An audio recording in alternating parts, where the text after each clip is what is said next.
Why do people sell low-hour tractors? It's a question often asked with a bit of skepticism behind it.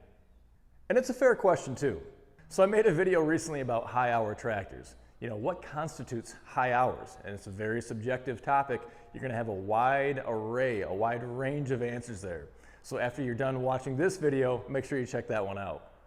So 0 hours, that's the ultimate cutoff for low hours, right?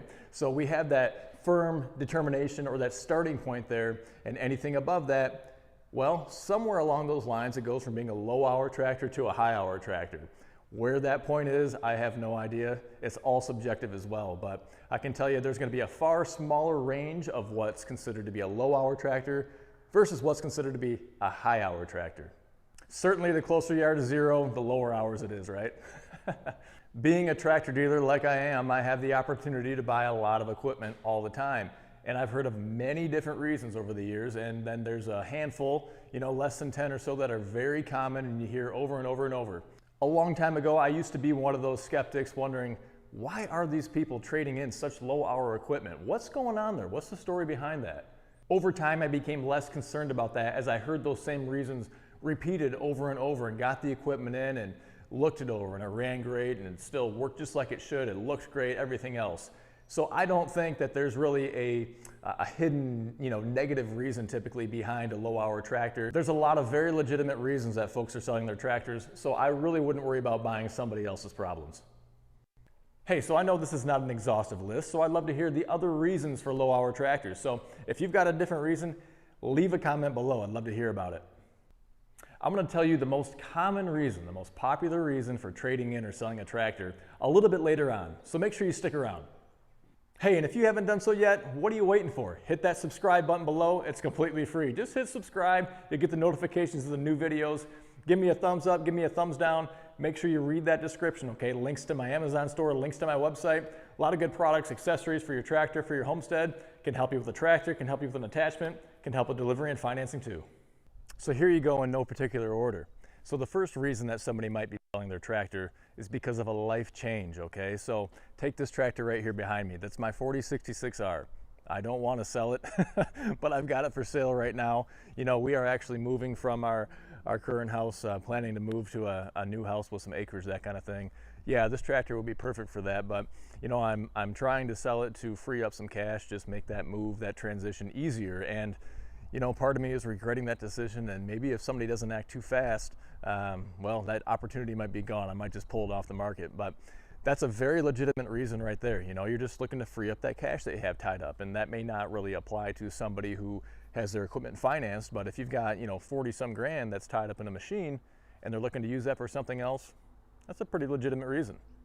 A funny reason that people are going to get rid of their tractor are because they didn't like it, okay? And so they jump ship, they go from Kubota to John Deere, or they go from John Deere to Kubota. It's a pretty funny thing to think about, really, but sometimes you just don't know until you buy the tractor, right? And so maybe there's just something about it, maybe the hydrostatic response or the pedal configuration or the lift capacity or whatever it might be, maybe it's the dealer that you have near you that you just refuse to ever buy another piece of equipment from them, so you go to the competition that's just down the road, A lot of reasons again, but it doesn't mean there's anything wrong with the equipment. Maybe it's just personal preference, right? And so that's a very common reason, a lot more popular than you might think for trading in or selling a tractor. So you could also experience something like a financial hardship, if you lost a job or, your spouse lost a job, or maybe there's a big medical expense that came up, or huge repair bills that came up, something along those lines, some dramatic financial change in your life that requires you to just sell the tractor, and maybe you had absolutely no intentions of it, and it's just something that came out of the blue.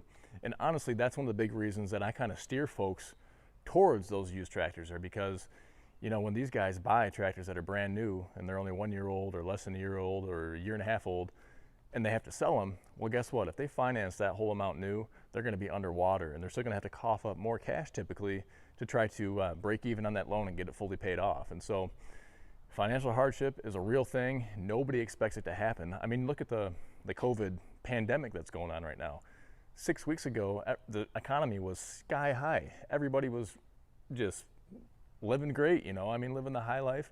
And then out of the blue, this thing came along and just devastated the economy, devastated the world, you know? And so it's just things like that, and that's a pretty extreme example, but you just never know. And so I feel very strongly about buying used equipment if you can, because you're gonna have avoided that initial depreciation hit, and it's gonna be a lot easier, you know, 6 months or a year and a half down the road to easily break even on that tractor if you need to sell it, you know, because of a financial and unexpected circumstance that comes up. I know you guys are eyeing this mirror right here because I get questions about it in every single video that I post. I've told you guys before where I get them. I've put them on this tractor here, put them on my cab tractor. You know, they're a great thing. You can put them on a lot of different tractors without having to drill, a lot of John Deere tractors, okay? And so you can see right here, this nut, this bolt and nut right here are provisioned right in a hole that's already there on the loader arm, okay? So no need to drill through that. That's gonna be found on a lot of models on John Deere, okay? There might be some other manufacturers out there as well, but it's very prevalent on the John Deere tractors. And so take a look at your loader. If you've got a little hole up in the top here, gonna be one on the other side as well, then you've got the setup already to add these mirrors on. Where you can find these mirrors are going to be on Amazon, and I've got links in the description below of this video, okay? And the links in the description below down there, a link to the Amazon store that I have as well, where you can click on there, purchase them, and that kind of thing too. So these are 7x12s. They came with everything that you see right here. Now, I've had one person tell me they didn't get this bracket included. I don't know if that was a one-off type of thing, or if they didn't see it in the box, or what the case was, but every set that I've purchased has come with the hardware here, the bracket, and the mirrors. And you can purchase it as a set of one. You can purchase a set of two, so you have one on either side. But really nice addition. They're super cheap, something that everybody wants to have, and I'm asked about it all the time. You know, so this is now one of the more uncommon reasons, but I want to share it because it's actually one of the tractors that I have here in stock right now. You might be able to see a Kubota that's over there. It's an L2501, and the customer owned it for several years. However, he recently was using the front end loader and ended up picking up a really heavy load, and then the back wheels came right off the ground, tipped it forward, was resting on the bucket. He wasn't hurt, tractor wasn't hurt, nothing like that, but he had no liquid ballast, had no wheel weights, had no 3-point ballast of any kind. And essentially it just scared him to the point where he no longer wanted to have a tractor. And you know, I recently did a video about the importance of ballast weight and having that counterweight when you're using a front end loader. So that's extremely important to do, okay? So this customer actually just sold it right back to the dealership, and then they were selling it off because he wanted nothing else to do with it. You know, I don't know why he just wouldn't have added the liquid ballast, put the ballast box on, done whatever he had to get that required minimum ballast weight. So I encourage you to check out that video as well, but that's a little bit of an unusual reason there. However, it was very legitimate. So I actually have two tractors in stock right now for this reason, and it's gonna be either injury or death. So the gentleman that owned this Kubota tractor right here just ended up passing away. You know, and I also have my John Deere 1025R. The gentleman that owned that one, he only had it for a year or so, ended up getting a very serious injury. I think it was a stroke or some sort of majorly debilitating injury where he could no longer use his tractor. You know, so if you're put in that kind of situation, obviously the tractor is going to be getting sold. And so whether it's the family selling it off, or maybe they're working with a dealer that they bought it from to try to help them sell it and get out from underneath it, those kinds of reasons come up, and there's really nothing you can do about it. But given the huge population that we have here in the US, I mean, this kind of thing happens way more than you think it would. It's really unfortunate, but it's just one of the things that happen. A very common reason is folks want a change in their configuration, okay? And so sometimes that could be wanting to get one that has something like a backhoe on it right here, or perhaps it could be they're all done with that backhoe, they don't need it anymore, so they want to get out of that and get to something different. Because a backhoe is a very expensive attachment to just have sitting there that doesn't get used any longer after you're done with a couple of projects.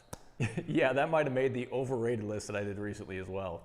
So, you know, a lot of these tractors, you know, a homeowner is going to buy one with the idea in mind that maybe they just moved into a new place, or they have several big projects coming up that it makes a lot more sense to buy a tractor with a backhoe versus renting one for that kind of thing, where they're going to have to use it maybe off and on over the course of a few months, or the course of a summer or a year, or whatever it might be. You know, now if you only have one or two little projects, just go rent a mini excavator for a weekend, knock it out, and you're going to be well ahead. However, for some of those folks that might have to rent one 4, 5, 6, 7, 8, 9, 10 times, it makes a lot more sense to get something with the backhoe on it versus renting something over and over and over and over. It's going to be very inefficient and probably cost about the same amount at that point. So what do they do when they're all done with it then? Well, they go ahead and sell it. And I've had that happen many times on the buying with a backhoe and then the trading back in for something without a backhoe. Both ways there, okay? So very common reason, very legitimate reason. Doesn't mean there's anything wrong with the equipment.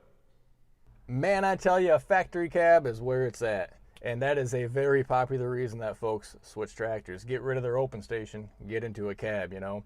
And so I tell you, if you've been blowing snow or plowing, that kind of thing for years on end, and you're just fed up with it, not one more winter is gonna go by without a cab and heat, well, I can understand the reason to trade in. And something like this, a factory cab is gonna have air conditioning as well, okay? So if you're doing a lot of work in the summertime with if it's tilling and brush hogging and whatever else, and you get allergies, all that kind of thing, a factory cab like this with that air conditioning in there is really amazing. You know, it makes a big difference in just how you spend your time on a tractor. And there's no doubt about it, you pay a pretty penny for these factory cabs, and it's just, that's the breaks of the game. There's no way around that. John Deere, Kubota, doesn't really matter, but that's one of the big reasons that you see a lot of these tractors getting traded in, though. Our folks just finally decided to bite the bullet and spend something, get a factory cab.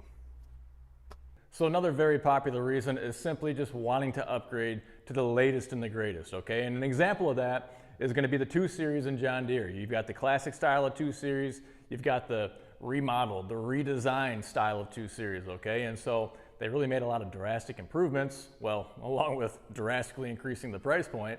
But, you know, some guys just want that, you know, and I'm in the same boat. A lot of times that's what I want to do. I want the latest and greatest, you know, all the new bells and whistles and the features and capabilities and all that kind of thing. So, you know, that could be a very legitimate reason for somebody to trade something in. Go from more of an older style just to get the latest and greatest, all the new stuff, all the bells and whistles, that kind of thing. Very common, doesn't mean there's anything wrong with their old tractor. Hey, I see you eyeing these grapples here. You got the electric grapple, you got the brush crusher. I've done some videos on both of these comparing them, but I'm telling you what, these are grapples for the rest of us. For the 90% of us that don't have that third function on our tractor to operate a grapple. You finally have some choices here. An electric grapple right here, I sell them for John Deere, I sell them for skid steer, okay? So the Kubotas, Mahindras, Masseys, Coyotes, all of those. This black one right here will work for you. Otherwise, you get it in green for John Deere Quick Attach. Same thing over here with the brush crusher. Got several different models here to work on the John Deeres and then everything else as well. So check it out. You're going to have links below that goes right to my website. You can get more information on there. Then you can get a hold of me and I can take your order. Also a link above right there. Make sure you check out the comparison. A lot of detail about the electric grapple and the brush crusher there. So another reason that folks might be selling their tractor is because they're downsizing. You know, a lot of folks, they get to that age, or maybe they move across country and they go from the farm to a place in town, you know, or they're just ready to be done on the farm. They're going to town just like my grandparents did, you know. You just go and you sell everything off. And again, common reason, you know, a lot of times the folks that have tractors are going to be the older generation, right? You know, you got more time on your hands, or you have more land, that kind of thing that you've accumulated over the years and been working and everything else. And, you know, just get to that point in life when it's just time to sell it all off and get to something easier, just a little bit easier piece of property to manage, and you just got to get rid of the equipment. So a lot more popular reason than you might think. You know, again, it's just part of the way of life, right? You know, we're all going to be there someday, and man, I hope I'm a long time before that has to happen, but I can appreciate the folks that have to do that, because that's a very tough decision to make, and it's something that we all have to deal with at some point. Okay, so now for the most popular reason, and I'd say this is probably far and away the most popular reason that tractors are sold or traded in, and that's going to be it's too big or it's too small. You know, it's very seldom the right size, right? You know, and even when I'm trying to think and pick that perfect tractor for myself to keep for a while, there's always a trade-off, no matter what it is, whether it's load capacity or turning radius or the feature that's on it. There's always going to be something about it that is just not absolutely perfect, you know. And I get there's going to be some of you folks that have the perfect tractor, and I hope all of you have the perfect tractor, you know. But in a perfect world, you know, you'd pick this option and that option, this feature and that tire and this and that and the other thing, and build your perfect machine, you know, the right size for you. But that's just not capable to, you know, not possible for us to do.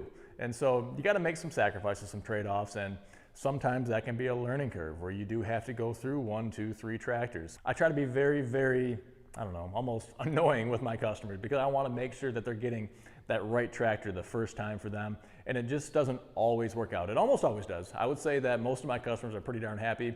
A little bit of it though is just trial and error. You know, you don't realize maybe the tasks that you're going to have when you first have the tractor, or you think of new tasks that you want to do with a tractor after you realize what these things can do, you know? And so maybe that causes you to want to get a bigger tractor, or perhaps you move, or perhaps you just take on some additional side jobs, something that causes you to want to maybe have a more maneuverable tractor, a smaller one on a smaller footprint, easier to tow, whatever the case might be. There's a lot of reasons for going up, going down in tractor size, and it's one of the most common reasons for sure. It sure doesn't mean that there's something wrong with the tractor though, so very legitimate. Okay, let's talk about cabs again, all right? And so this gets back to that high hour video, and actually a comment that came from that video, and I wanted to include it because it's a very, very legitimate reason, and so thanks to the several of you that posted that in that video too. A great reason for a tractor to have low hours is because that person bought it with one purpose in mind. So something like a heated cab like this, it's an aftermarket cab for instance, no air conditioning, it's got the heat. It's intended to be used in the wintertime, keep you warm when you're taking care of snow or working outdoors in the cold weather.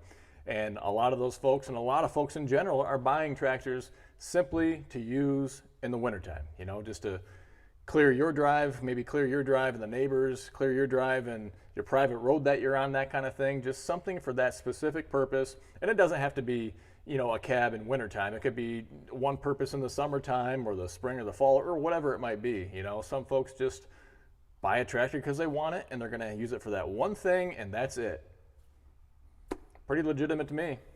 Another reason is, and you know, typically one of my favorite reasons to get a tractor is because they just didn't use it, you know, and so maybe they bought it, and you know, I get it. I mean, I'm not super happy that they spent all this money and then didn't use it, but I just like to get them because I love low hour inventory. So if it hasn't been used, there's very little opportunity for it to have any kind of wear on it, you know. So, but a lot of these folks, they just buy one, they think they're going to use it. Maybe they just always wanted a John Deere or always wanted a tractor, you know. So they finally get it, and they just don't really have a great need for it, they find out, you know. So it just sits there collecting dust in their garage, and sooner or later they get around to deciding just to get rid of it, or maybe trading it in and just getting a different kind of toy to try out, you know. And so very legitimate reason, happens all the time. Again, we're talking about a huge nation full of tractor owners here, okay? So all these reasons, you know, you think about all the thousands of people that have tractors out there that are buying them all the time, you know, it's just simply gonna happen to some of the folks. Guys, thanks so much for watching. Hopefully you found that informative. Gave you a little bit more insight on why there may be low hours on a tractor that you're looking to buy.